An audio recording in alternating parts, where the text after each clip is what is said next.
नमस्कार, आप देख रहे हैं प्रभा साक्षी और मैं हूं आपके साथ रेणु तिवारी। ये है प्रभा साक्षी का स्पेशल प्रोग्राम है फिट है तो हिट है। फिट है तो हिट है में आज हम बात करेंगे आर्थराइटिक के बारे में, यानी कि जोड़ों के दर्द। शरीर में कहीं पर भी किसी तरह की हड्डियों में दर्द होना आर्थराइटिक कहलाता है।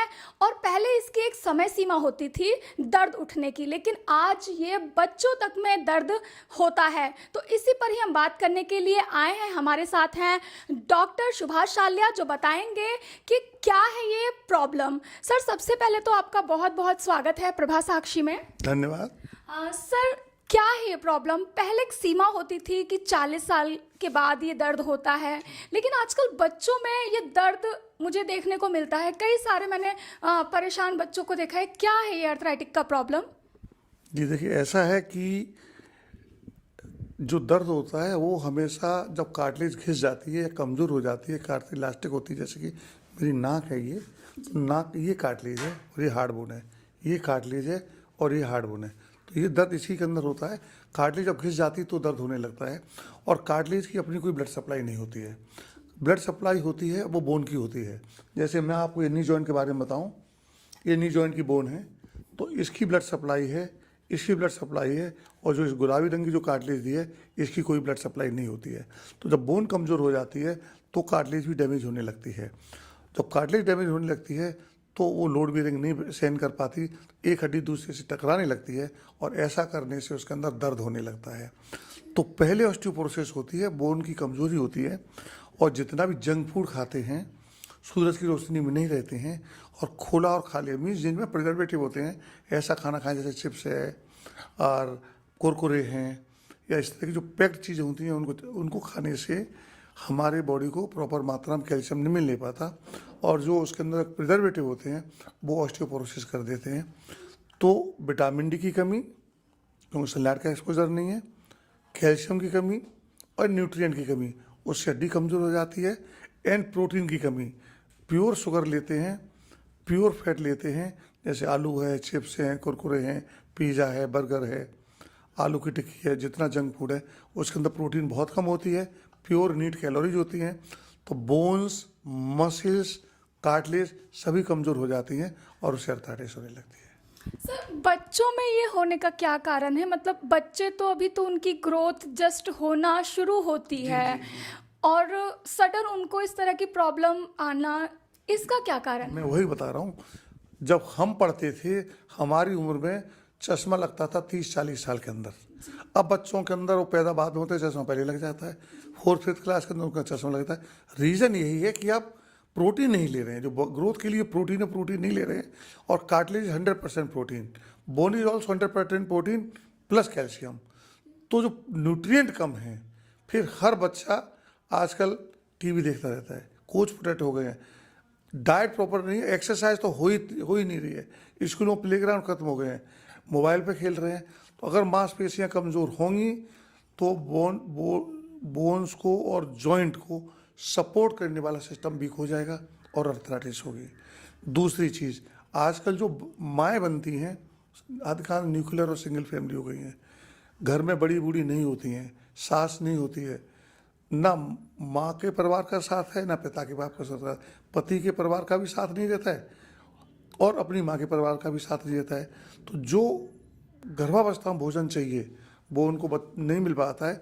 तो जो बच्चे पैदा हो रहे हैं वो भी रिकेट्स लेके पैदा हो रहे हैं, यानी bone are deficient in calcium and vitamin D.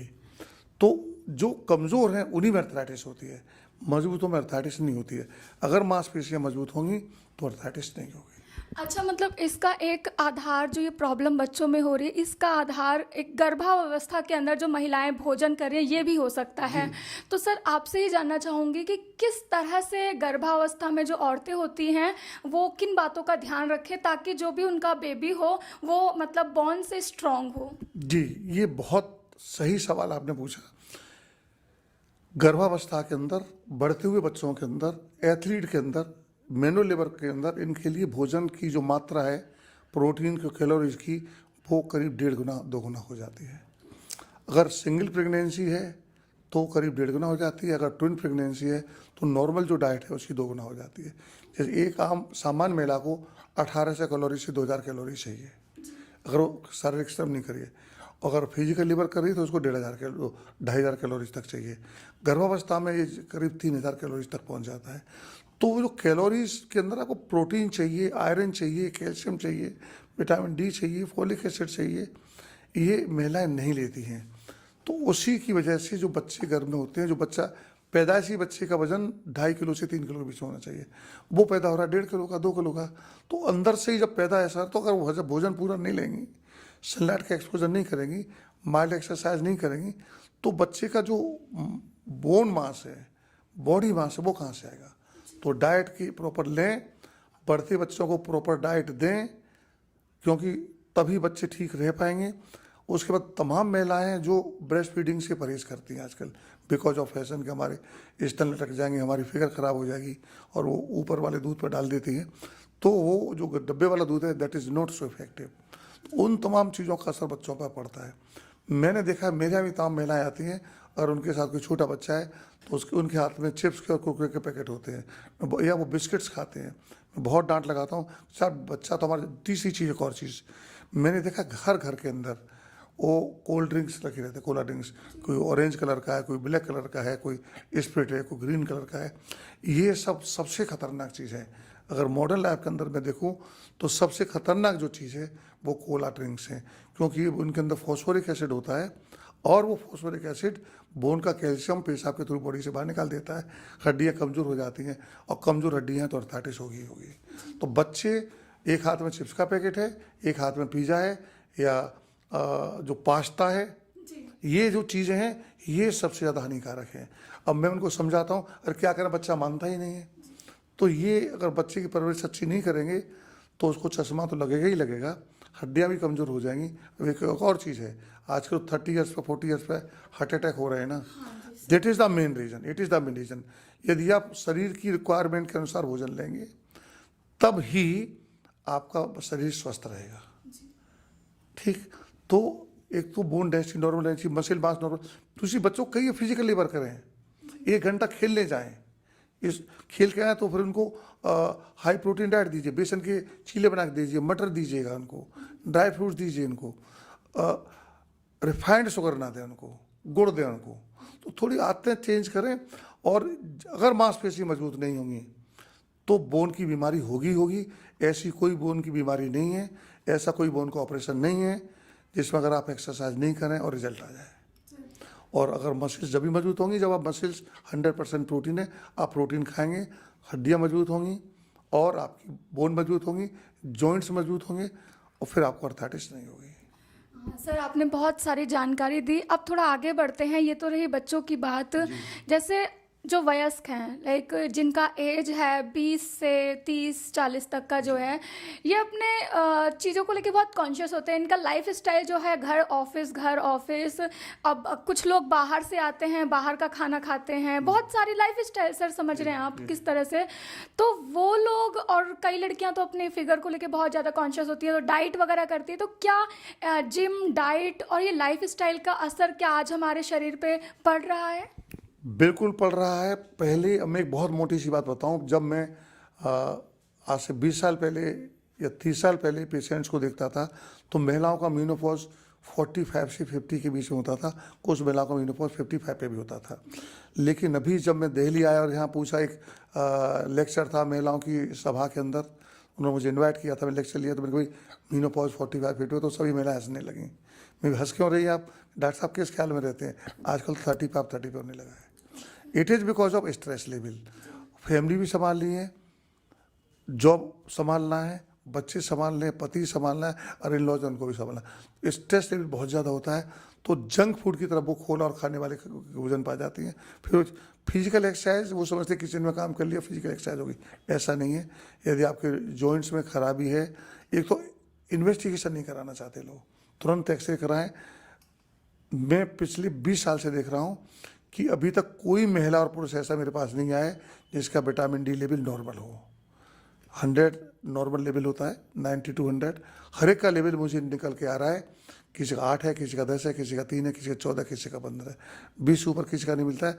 जैसे ही मैं विटामिन डी के इंजेक्शन को लगाता हूँ, विटामिन डी का इंजेक्शन 6 लाख यूनिट का आता है, और बच्चों के लिए 3 लाख यूनिट का आता है। जैसे ही मैं एडल्ट में 12 लाख यूनिट के इंजेक्शन लगाता हूँ, ठीक 2 से 3 दिन के अंदर उनके तमाम जोड़ों का दर्द, तमाम मसल्स का दर्द एकदम गायब हो जाता है। तो विटामिन डी सूरज की रोशनी बनता है, वो तो आर्टिफिशियल इंजेक्शन है। फिर उनको प्रेस्क्राइब करता हूँ, आप कैसे ही करके सूरज की, संडे को कम से कम चले जाएँ, तो रोज़ाना टाइम सुबह सूरज निकलने के बाद से लेकर के दोपहर के 1 बजे तक जो भी समय मिले आप जाएं, और सूरज की रोशनी आपके कपड़ों पर नहीं पड़नी चाहिए, आपकी स्किन पर पड़नी चाहिए। तो आप जैसे लेडीज को बिना बाहों का ब्लाउज पहन लें और गला बड़ा हो, थोड़ा छोटा ब्लाउज हो, जैसे पीठ पर पड़े, पूरी बाहों पे पड़े, और सलवार को घुटनों से ऊपर तक खींच लें, मिड थाई तक, तो पढ़ने दें। तो अगर आधा घंटे रोज़ाना ऐसा कर लें, अगर नहीं कर पा रहे हैं ऐसा कर लें, भाई संडे का दिन खा लिए, संडे 1-1.5 घंटे बैठ लें उसके अंदर धूप में, क्योंकि सूरज की रोशनी का कोई अल्टरनेटिव नहीं है। विटामिन डी रेगुलर लें, कैल्शियम रेगुलर लें, खाने के अंदर हरे पत्ते वाली सब्जियां लें, उनके अंदर आयरन भी होता है और कैल्शियम भी होता है और ज़बरदस्त एंटीऑक्सीडेंट होते हैं। और वो फल खाएं जो ताज़ा हैं, वो फल ना खाएं जो 15 दिन पहले तोड़े गए हैं, कोल्ड स्टोरेज में रखे हैं या ट्रांसपोर्ट से आपके यहाँ आ रहे फिर उनको खा रहे हैं, वो मरे हुए फल है, वो भूसा है, वो आपको फ़ायदा नहीं करेगा। बच्चों के अंदर फल ख़त्म हो गए हैं, बच्चों के अंदर कोल्ड ड्रिंक घुस गया है। एक और ख़तरनाक चीज़ है, हर घर के अंदर चाय घुस गई है, और जो ब्लैक टी है वो बहुत बड़ा जहर है। आप ग्रीन टी लें, ग्रीन टी बहुत बढ़िया एंटीऑक्सीडेंट होते हैं, उसमें कैल्शियम भी होता है, लेकिन जब उसकी प्रोसेसिंग करके उसको ब्लैक कर देते हैं या कॉफ़ी कर देते हैं, ये बहुत ख़तरनाक है। तो Cola drink, coffee, black T, ये सब बहुत ख़तरनाक चीज़ें। अगर इनको अपनी ज़िंदगी से हटा लें और रेडी टू ईट फूड हटा लें, हेल्दी खाने पर आ जाए, मीन्स घर के खाना, जैसे बेसन के चिले दें, मटर दे दें, मूंगफली उबाल के दे दें, ये चीज़ें बच्चों को दें। पुराने ज़माने में बेसन के लड्डू बना करते थे घर के अंदर, बच्चों को बड़ी नानी दादी बनाती थी। अब कोई महिला बेसन का लड्डू बनाना नहीं जानती है, कोई बेसन का चिले नहीं बनाना जानती है। पास्ता बना देंगे तुरंत 2 मिनट के अंदर, वो मैगी बना देंगे। मेरी नज़र में सबसे खतरनाक चीज़ मैगी है। आप बच्चों को ठीक है, मैं तो बहुत सख्ती से कहता हूँ, मैं अपने घर के अंदर कहता हूँ, भाई अगर मैगी खानी है बाहर जाओ, पैसे कमाओ, मैगी लेके आओ और खाओ। मैं अपने पैसे से आपकी हेल्थ ख़राब करने वाली भोजन आपको नहीं लेने दूंगा। मैं अपने घर के अंदर कोल्ड ड्रिंक नहीं घुसने दूंगा, मैं आपको चाय नहीं पीने दूंगा। थोड़ा सा प्रेशराइज करें तो बच्चे समझ जाते हैं। और उनको फिजिकल एक्सरसाइज के लिए हमेशा कहिए। फिजिकल एक्सरसाइज करने से जोड़ की, मांसपेशियों की, कार्टिलेज की ब्लड सप्लाई बढ़ जाती है, और जब ब्लड सप्लाई बढ़ जाती है तो फिर आपको अर्थराइटिस नहीं होती है।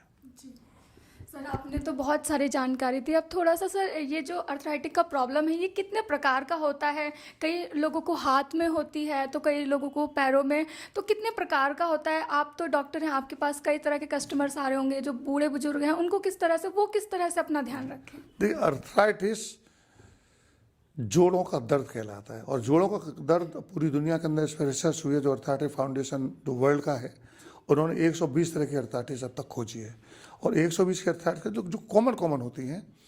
एक तो ऑस्टियोआर्थराइटिस यानी जो उम्र के साथ होती है, जो अगर कैल्शियम कम लेते हैं, बुढ़ापे में कैल्शियम कम एब्जॉर्ब होता है, लोग कैल्शियम लेते भी नहीं हैं, एक्सरसाइज नहीं करते हैं, तो उम्र के साथ जो होता है अर्थराइटिस, उसको कहते हैं ऑस्टियोआर्थराइटिस। वो आमतौर पर घुटने के अंदर होता है, हिंदुस्तान में घुटने के अंदर होता है, और फॉरेन कंट्रीज़ में जो गोरी चमड़ी वाले लोग हैं वहाँ पर हिप और नी में एक जैसा होता है, पर हिंदुस्तान में 99% नी के अंदर होता है, और विदेशों में हिप के अंदर भी होता है। इसमें वजन बढ़ने का ही बहुत बड़ा रोल है। महिला जो खड़े होकर काम करती है किचन में, उनका बहुत बड़ा रोल है।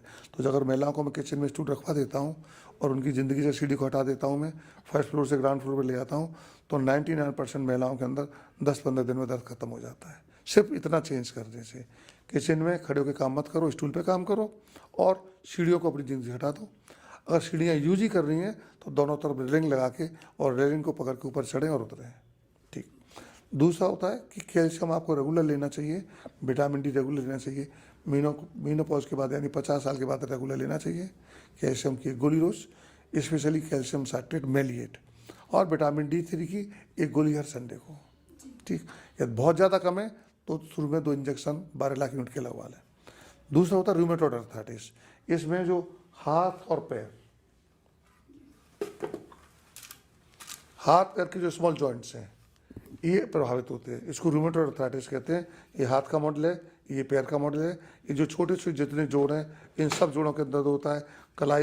इसमें कलाई में जो दर्द होने लगता है, कोहनी में दर्द होने लगता है, कंधों में लगता है, इसमें एंकल जॉइंट में स्वेलिंग आ जाती है, यहाँ पैरों में स्वेलिंग आ जाती है, ये रूमेटॉइड में ज़्यादा होता है। इसको स्मॉल जॉइंट डिजीज भी कहते हैं। पहले छोटे जोड़ा होता है, बाद में घुटने में हो जाता है, कुल में हो जाता है, रीढ़ की हड्डी में भी हो जाता है। ये रीढ़ की हड्डी है, उसमें फिर बाद में रीढ़ की हड्डी में भी हो जाता है पूरे के अंदर।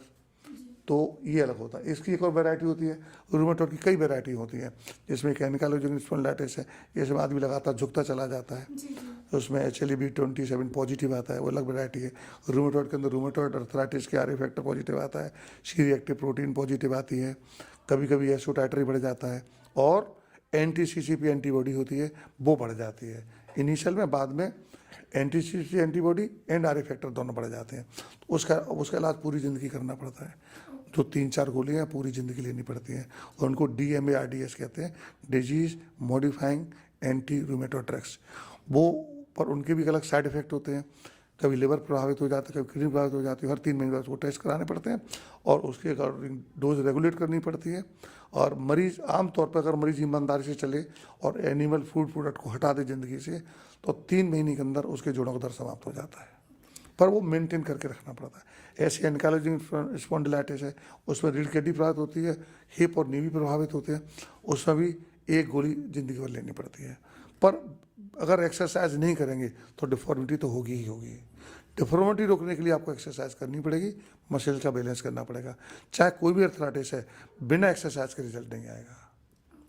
ठीक, अब एक होती है सोरियाटिक अर्थराइटिस, जिसमें स्किन के अंदर चक्कते पड़ जाते हैं, भूसी सी निकलने से सांप की कैंचुल जैसी निकलने लगती है, वो भी बड़ी खतरनाक है। उसकी भी सोरियाटिक मेडिसिन आपको लाइफ लॉन्ग लेनी पड़ती है, और जोड़ों के डरने से पहले बचाव करना पड़ता है, जोड़ खराब ना हो जाए, तो आपको एक्सरसाइज करनी पड़ेगी।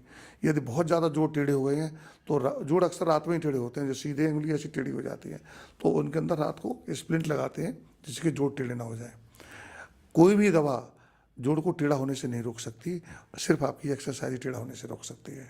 दवा का अपना अलग रोल है, वो डिजीज को बढ़ने से रोकेगी। अगर डिफॉर्मिटी को रोकने के लिए आपको एक्सरसाइज करनी पड़ेगी।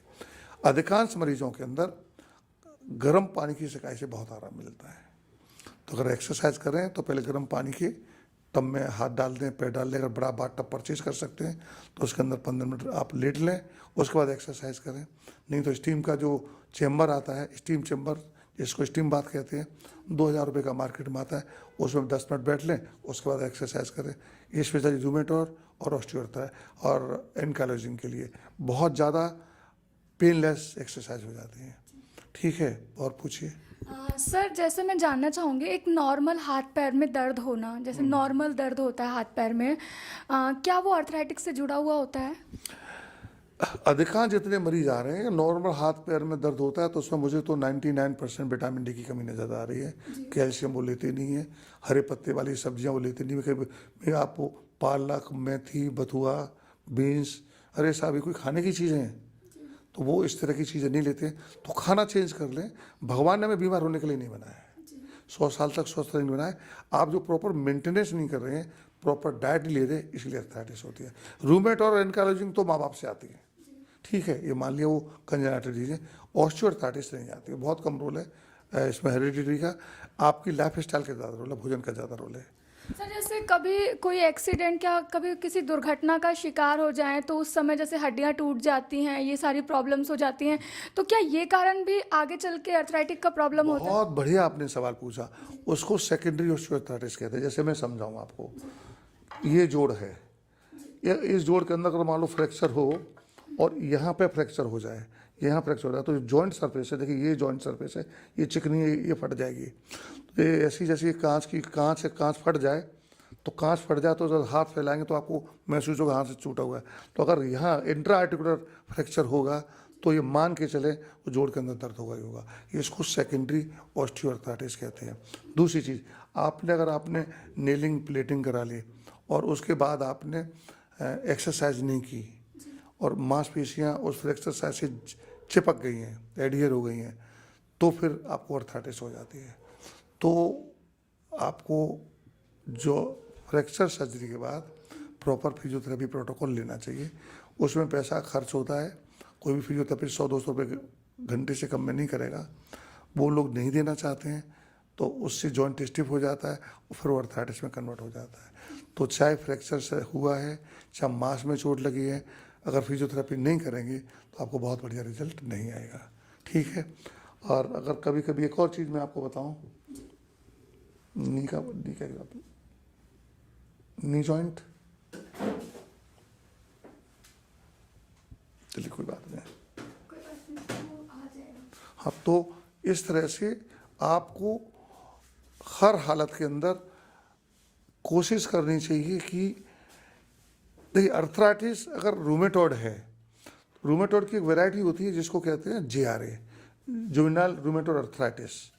जुवेनाइल रूमेटॉइड अर्थराइटिस तो बचपन से ही होती है, वो कंजेनाइटल डिजीज होती है। उसके तो लक्षण आपको 10-12 साल में दिख जाते हैं और 18-20 साल के अंदर पूरी प्रोमिनेंट तरीके से वो हो जाती है। अदरवाइज रूमेटॉइड अर्थराइटिस महिलाओं के अंदर अक्सर होती है, वो 28-30 साल के बाद में, जब पहला बच्चा पैदा होता है उसके बाद वो पैदा होती है। और उसको जब हम डायग्नोस करते हैं कि जैसा पहला बच्चा प्रेगनेंसी तक कोई प्रॉब्लम नहीं थी, लेकिन डिलीवरी के बाद 2-3 महीने बाद मेरे जोड़ों में सूजन रहने लगी है, हम उसकी जांच कराते हैं तो रूमेटॉइड अर्थराइटिस पॉजिटिव निकलती है।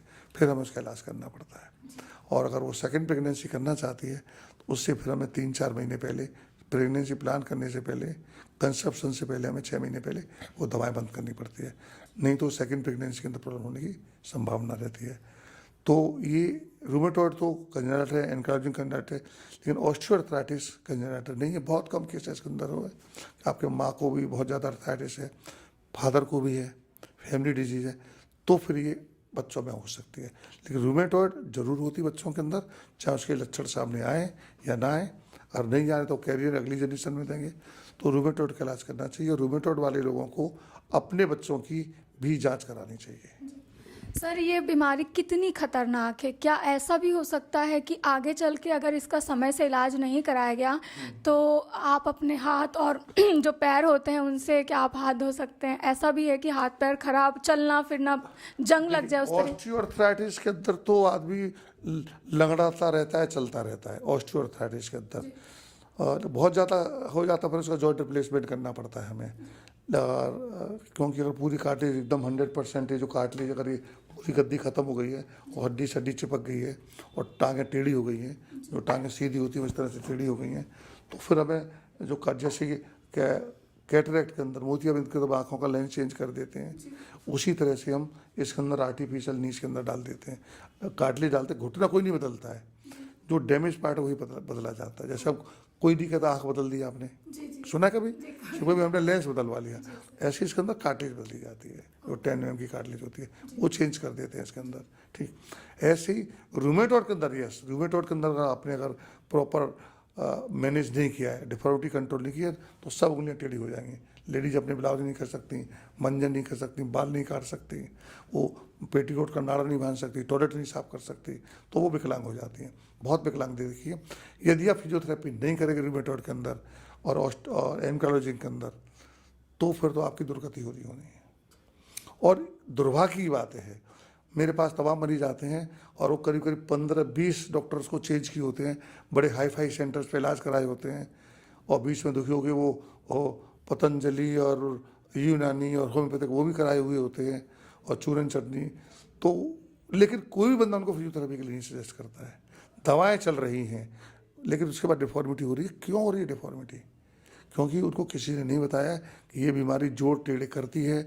जोड़ को सीधा करना आपका काम है, दवाई देना हमारा काम है। तो विकलांगता से बचने के लिए नाइट स्प्लिंट्स और फिजियोथेरेपी बहुत ज़रूरी है। तो विकलांग होते हैं, यस विकलांग होते हैं। ऑस्टियोआर्थराइटिस वाले बहुत विकलांग होते हैं। मेरे पास तो तमाम व्हील चेयर पर लोग आते हैं कि हम 20 साल से सफ़र कर रहे हैं कि तुम भैया देखो, हमने तो कैटरेक्ट का ऑपरेशन करा लिया है, बाईपास सर्जरी करा ली है, हमने यूट्रस भी निकलवा लिया है, स्टेक्ट भी करा ली है, हमने अपेंडिक्स का भी ऑपरेशन करा लिया है, पर हम जोड़ का ऑपरेशन नहीं कराएंगे। पता नहीं कहाँ से पागलपन हिंदुस्तान के अंदर है। जोड़ से, घुटने के जोड़ से ये परहेज क्यों है? बाईपास सर्जरी करा ली, एंजियोप्लास्टी करा ली, गाल ब्लैडर निकलवा ली, बच्चेदानी निकलवा ली, अपेंडिक्स निकलवा ली, और पेट के 4 ऑपरेशन करा लिए, पर घुटने का ऑपरेशन नहीं कराएंगे। और मर मर के नरक की ज़िंदगी जिएंगे। ये बहुत गलत परंपरा है। अगर आप इनिशियल फेज में ही अगर जोड़ की कार्टिलेज डैमेज हो गई है, तो इस मिथ्या को आप बताइए ना कैसे दूर किया जाए, लोगों को जानकारी दीजिए कि जोड़ों का मैं तो नहीं जानता किसी भी टीवी चैनल पे हेल्थ के बारे में कोई प्रोग्राम आता हो। सर प्रभा साक्षी लेके आता है। मैं तो किसी नहीं सच, मैंने तो करीब 10 अखबारों के अंदर हेल्थ का सप्लीमेंट से शुरू कराया जब मैं अपोलो में था। जब मैंने अपोलो छोड़ा उसके बाद उन्होंने सबने बंद कर दिया। कई टीवी चैनल से मैंने हेल्थ का शुरू करवाया, सब उन्होंने बंद किया। उनको तो सास बहू और सीरियल सर वो टीआरपी वाली चीज़ें चाहिए। किसी भी स्कूल के अंदर बच्चों को नहीं पढ़ाया जाता कि हेल्थ के लिए क्या करेंगे। सर पिछले 1 साल से प्रभा साक्षी हेल्थ से रिलेटेड हर मंगलवार को 12 बजे एक प्रोग्राम लेके आता है, फिट हैं तो हिट हैं, और प्रभा साक्षी इस पे बहुत अच्छे से काम करता है। तो आप बता सकते हैं कि दर्शकों को कि जॉइंट अगर ऑपरेशन कराते हैं या फिर जॉइंट जो ट्रीटमेंट लेते हैं तो उससे कोई भी हानि नहीं होती है शरीर में। देखिए जॉइंट के आप देखिए, जैसे आपकी हृदय की आर्टरी ब्लॉक हो गई, आपने उसके अंदर स्टील की रिंग डाल दी, छल्ला डाल दिया, आपकी ज़िंदगी नॉर्मल हो गई। आपको आंखों से दिखना बंद हो गया, आपने उसके अंदर एक लेंस डाल दिया, आपका वो नॉर्मल हो गया। ऐसे ही आपने जॉइंट के अंदर आपने कार्टिलेज डाली, जॉइंट नॉर्मल हो गया। तो ऐसा कोई डरने वाली बात नहीं है। और मेरे हर मरीज सेकेंड डे चलने लगते हैं ऑपरेशन करने के बाद में, वॉकर से, थर्ड डे स्टिक से, चौथे दिन बिना वॉकर बिना स्टिक के, और 5वें 6वें दिन उनको सीढ़ी चढ़ा के मैं उतरवा देता हूँ। 7 दिन के अंदर ज़िंदगी नॉर्मल हो जाती है। फिर एक सिंपल सी 10 मिनट एक्सरसाइज डेली करते रहे और पूरी ज़िंदगी नॉर्मल रहे, बिना दर्द के और नॉर्मल चाल चलें। डरने वाली कोई बात नहीं है। तो ये मीडिया का काम है, ये सरकार का काम है कि लोगों को इस बारे में जानकारी दें कि ये कोई हाय तौबा चीज़ नहीं है। जैसे हमारा गाड़ी का टायर घिस जाता है, हम टायर चेंज करा लेते हैं। हमारे अंडर बनियान फट जाते हैं, हम चेंज कर लेते हैं। हमारे जूते चप्पल के साथ हम चेंज कर लेते हैं। आँखों का लेंस के अंदर से दिखना बंद हो जाता है, लेंस चेंज कर लेते हैं। तो इसी तरह से घुटने का चेंज तो कराना चाहिए। और अभी तो मोदी सरकार ने उसकी कीमत ही बहुत कम कर दी है। जो पहले 1,30,000 1,40,000 का एक जॉइंट का रिप्लेसमेंट का इम्प्लांट आता था, कुल 55,000 का कर दिया उन्होंने। तो कॉस्ट काफ़ी, जो पहले 4.5-5 लाख में दोनों घुटनों का ऑपरेशन होता था, अब वो 3 लाख में हो जाता है, 3-3.25 लाख में। तो कोई बड़ी चीज़ नहीं है। हृदय की कोई सर्जरी कराएंगे वो 4-5 लाख से कम की नहीं पड़ती है। किडनी की कराएंगे 7-8 लाख की पड़ती है। लिवर की सर्जरी कराएंगे वो 1 करोड़ की पड़ती है। ये तो बहुत सिंपल सी चीज़ है। आँखों को बढ़िया आप लेंस चेंज कराएंगे तो दोनों आँखों को मिला के करीब 50,000 से 60,000 बैठता है। तो आपको, जैसे आपकी बेटी बड़ी होने लगती है 20 साल की, तो आपको चिंता होने लगती है कि बेटी की अब शादी करनी है, पैसा इकट्ठा कीजिए। तो एक सामान्य वर्ग में भी शादी में खर्चा 20-25-30 लाख आता है। तो ऐसी समझ लीजिए भाई, आपके घुटने हैं, कभी ना कभी तो घिसेंगे। जब आप कार लेते हैं तो आप सोचते हैं भाई 60,000 किलोमीटर टायर घिस जाएंगे, तो 40,000 पे सोच भाई टायर चारों चेंज कराऊंगा, 5,000 का एक टायर आया तो 20,000 रुपये चाहिए, तो आप उसकी व्यवस्था कर लेते हैं। फिर 40,000 किलोमीटर हो चुके हैं, अब 40 से 60 के बीच जब टायर खराब होंगे तो मैं चेंज करा लूँगा। ऐसे ही जब आपको पता है कि आपकी उम्र 50-60 साल होने वाली है और ये जोड़ घिसते हैं, ये एक समस्या है, तो उसके लिए जब 30 साल की चीज़ों से बचत करना शुरू कर दीजिए। हर महीने आप 1,000 रुपये डालना शुरू कर दें, ठीक है। तो मैंने तो अपना शुरू कर दिया है, पर मैं ख़राब नहीं होने दूंगा, क्योंकि मैं रोज़ अपने शरीर को 1 घंटा देता हूँ। मैं वही डाइट लेता हूँ जो मेरे शरीर को ज़रूरत है, जवान को ज़रूरत नहीं है। टेस्टी खाना खाता हूँ, लेकिन प्रोटीन का और कैल्शियम का, आयरन का बहुत ध्यान रखता हूँ मैं, ठीक है। जी सर, अब एक लास्ट में आपसे पूछना चाहूँगी कि ये सारी बातें आपने, सारी चीज़ें आपने बता दी, एक अंत में एक शॉर्ट में आप मुझे बता दीजिए कि एक नॉर्मल इंसान को किस तरह की डाइट ले ताकि उसको ये इन समस्याओं को फ्यूचर में ना झेलना पड़े। एक जो शॉर्ट में होता है ना कि नॉर्मल, जैसे हम लोग हैं, हम अपनी सेहत का कैसे ध्यान रखें, तो मैं अपने लिए ही पूछना चाहती हूँ कि मैं क्या खाऊं कि मैं आगे इन समस्याओं से मतलब पीड़ित ना हूँ। सबसे पहली चीज़ है जंक फूड का बहिष्कार कीजिए। प्रिजर्वेटिव वाली कोई चीज़ ना खाई जाए। पैकेट को काटा और खोला और खा लिया, वो सबसे बड़ा जहर है। कोला ड्रिंक बिल्कुल ना लें। जो फास्ट फूड रेस्टोरेंट है उनकी तरफ रुख ना करें। जब आप अपनी गाड़ी के अंदर पेट्रोल की जगह डीजल और मिट्टी का तेल नहीं डाल सकते, तो अपनी बॉडी के अंदर काहे को फास्ट फूड डाल रहे हो, ठीक है। वो सब ना करें। अपने मकान के लिए बढ़िया सीमेंट लेते हो, बढ़िया सरिया लेते हो, बढ़िया गर्डर लेते हो जिससे वो लंबे समय तक चले, अपनी बॉडी के अंदर घटिया सामान क्यों डालते हो? जो तो इसका ध्यान रखें। तो जैसे आप एसीसी का सीमेंट लेंगे, टाटा की सरिया लेंगे, टाटा के गर्डर लेंगे, ठीक है, चीड़ की लकड़ी लेंगे, उन चीज़ों को ध्यान रखते हो। जिससे कि जैसे ताजमहल है, ताजमहल को बनाने में जो चूना था, वो चूना, मेरा घर ताजमहल के पास है, मुझे पता है। तो चूना जो बनता था 1 महीने तक चूने की चक्की में चलता था, और ताजमहल 400 साल बाद भी आज जिंदा है, जबकि और इमारतें 4 बार टूट के बन गई हैं। यदि आप बहुत अच्छा खाना खाएंगे तो विश्वास करिए 100 साल तक अर्थराइटिस नहीं होगी। प्रोटीन डाइट पूरी रखनी है। प्रोटीन 1 ग्राम पर केजी बॉडी वेट प्रोटीन ली जाती है। तो प्रोटीन आप नॉर्मल लें। सर, लोगों को जानकारी नहीं है किस किस चीज़ में प्रोटीन होता है। दालों के अंदर प्रोटीन है। और किस चीज़? दाल में चना, देखिए 2 तरह के बीज होते हैं। एक होते हैं मोनोकोटिलेडन, जिनके अंदर 2 परत नहीं होती हैं, जिसमें आता गेहूँ आता है, चावल आता है, मक्का आती है, बाजरा आता है। इनको अगर बीज को तोड़ेंगे तो इसके अंदर 2 परत आएंगी। एक आती है जिसमें 2 मोनोडाइकोटिलेडन, 2 बीज पत्री। जैसे दाल है, सभी तरह की दाल है, 7-8 तरह की दालें होती हैं। मटर होती है, चना होता है, राजमा होता है, सोयाबीन होती है, सेम होती है। ये सभी डाइकोटिलेडन है। इनके अंदर प्रोटीन पाई जाती है 20 से 25%। और जो मोनोकोटिलेडन है, जो गेहूँ है, चावल है, इनके अंदर 7 से 10% प्रोटीन पाई जाती है। तो आप, एक आम आदमी एक बार में 250 ग्राम खाना खाता है। 1 मुट्ठी के बराबर हमारा दिल होता है, और 2 मुट्ठी के बराबर हमारा पेट होता है। अब इसके अंदर आप चाहे तो आप 1-1 के नोट भर लें, चाहे 2-2 हज़ार के नोट भर लें, ठीक है। तो आप हाई प्रोटीन, जैसे मैं अपनी बता रहा हूँ, मैंने अपने खाने के अंदर गेहूँ को लगभग समाप्त कर दिया है। मैं रोटी खाता ही नहीं। आज सुबह मैंने 2 कटोरी मूंगफली खाई, दोपहर को 2 कटोरी दाल खाऊंगा, शाम को 2 कटोरी राजमा खाऊंगा। तो मेरी उम्र के हिसाब से, अब चूँकि उम्र ऑस्टियोपोरोसिस वाली हो रही है, हड्डियाँ कमज़ोर होने वाली हो रही है, तो जो उसको कहते हैं एज रिलेटेड ऑस्टियोपोरोसिस, तो वो हार्मोन से रिलेटेड होती है। ज़्यादा हार्मोन, जैसे पुरुषों में टेस्टोस्टेरोन और महिलाओं में एस्ट्रोजन, ये कम होने लगता है, उससे ऑस्टियोपोरोसिस होनी है। और ज़्यादा उम्र में सेनाल ऑस्टियोपोरोसिस, बुढ़ापे वाले ऑस्टियोपोरोसिस, वो सब होनी है। उनसे बचने के लिए मैं प्रॉपर कैल्शियम ले रहा हूँ, विटामिन डी में सूरज की रोशनी में जाता हूँ। अगर मैं रेगुलर नहीं जा पाता तो संडे को 1 घंटे आराम से रहता हूँ। मैं बीच में हर महीने में पहाड़ पे 2-3 दिन के लिए भाग जाता हूँ। एयर पूरी प्रॉपर मिल जाती है। डीप प्राणायाम खूब अच्छा करता हूँ, पूरी बॉडी की एक्सरसाइज करता हूँ, जॉइंट्स की स्पेशली, ठीक। तो muscle mass, bone mass protein से ही बनता है। मेरे खाने के अंदर हरे पत्ते वाली सब्जी 250 ग्राम डेली रोजाना होती है। नहीं तो मैं मेथी को पिसवा करके आटे में उठवा दूंगा, मैं पालक आलू की सब्जी बनवा लूँगा, दाल पालक बनवा लूँगा, मेथी की भुजिया बनवा लूँगा, ठीक, बथुए का रायता बनवा लूँगा। तो मेरा कहने का मतलब है आप हरे पत्ते वाली जो सब्जियाँ उनकी अधिकता कर दें। फलों के अंदर, सब्जियों के अंदर कैल्शियम की मात्रा दूध से 2 गुने से लेकर 20 गुने तक होती है। जैसे नींबू जाति के जितने फल हैं, आजकल कीनू बहुत आ रहा है, बहुत सस्ता भी है, 20 रुपये किलो है।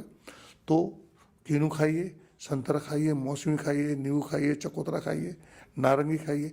इनके अंदर दूध से 20 गुना ज़्यादा कैल्शियम होता है, तो वो लीजिए आप। तो अगर आप ताज़ा फल सब्जियों को ऐड कर दें तो कैल्शियम की डिमांड पूरी हो जाती है। हमको बाहर से कैल्शियम नहीं लेना पड़ता है। पर अगर उम्र ज़्यादा हो गई है 60 से ऊपर, तो हम कैल्शियम की 1 गोली रोज़ ले सकते हैं, ठीक। प्रोटीन पूरी मात्रा में लें। तो ये कैल्शियम प्रोटीन 2 ही मुख्य वाली चीज़ हैं।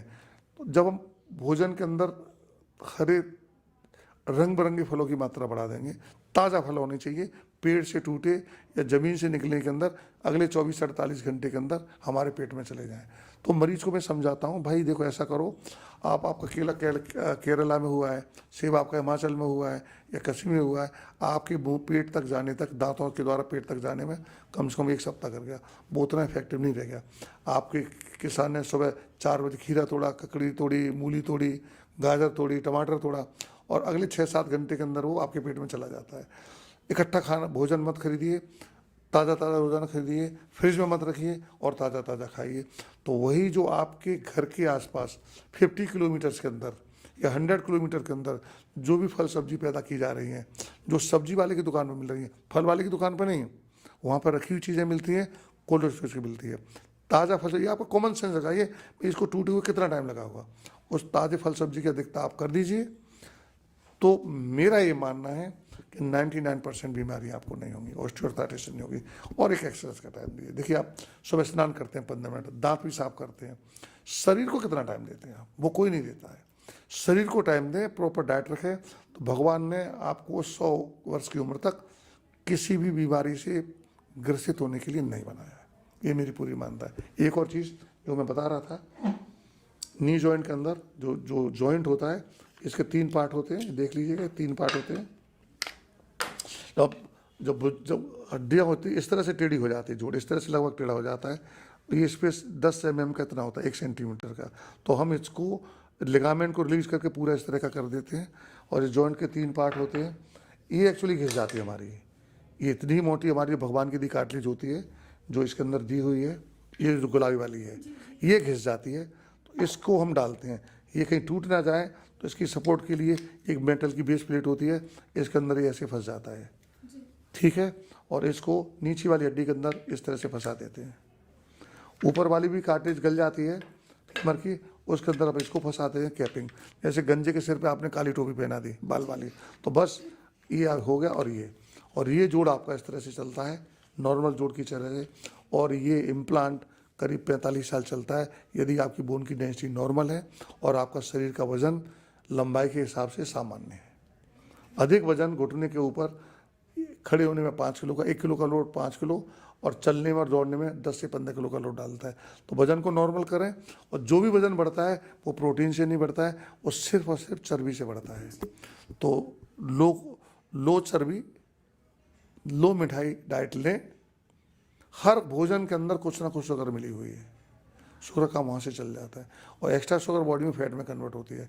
तो जितनी भी हमारे शरीर में बीमारी होती है, वो एक्स्ट्रा फैट की वजह से होती है। चाहे दिल की आर्टरी का ब्लॉक होना है, चाहे घुटने का खराब होना है, चाहे दिमाग की आर्टरी ब्लॉक होना है, चाहे गाल ब्लैडर खराब होना है, चाहे कैंसर होना है, उन सब के लिए जो सबसे मुख्य जिम्मेदार है, एक्स्ट्रा फैट हमारी बॉडी का वही जिम्मेदार है। तो अपनी टेस्ट नॉर्मल कराते रहे, जैसे लिपिड प्रोफाइल है, ब्लड शुगर है, इन दोनों टेस्टों को रेगुलरली कराते रहें। और अगर आपकी उम्र 60 से ज़्यादा है तो हर साल कराएं। सर, इन तमाम जानकारी के लिए आपका बहुत बहुत धन्यवाद सर।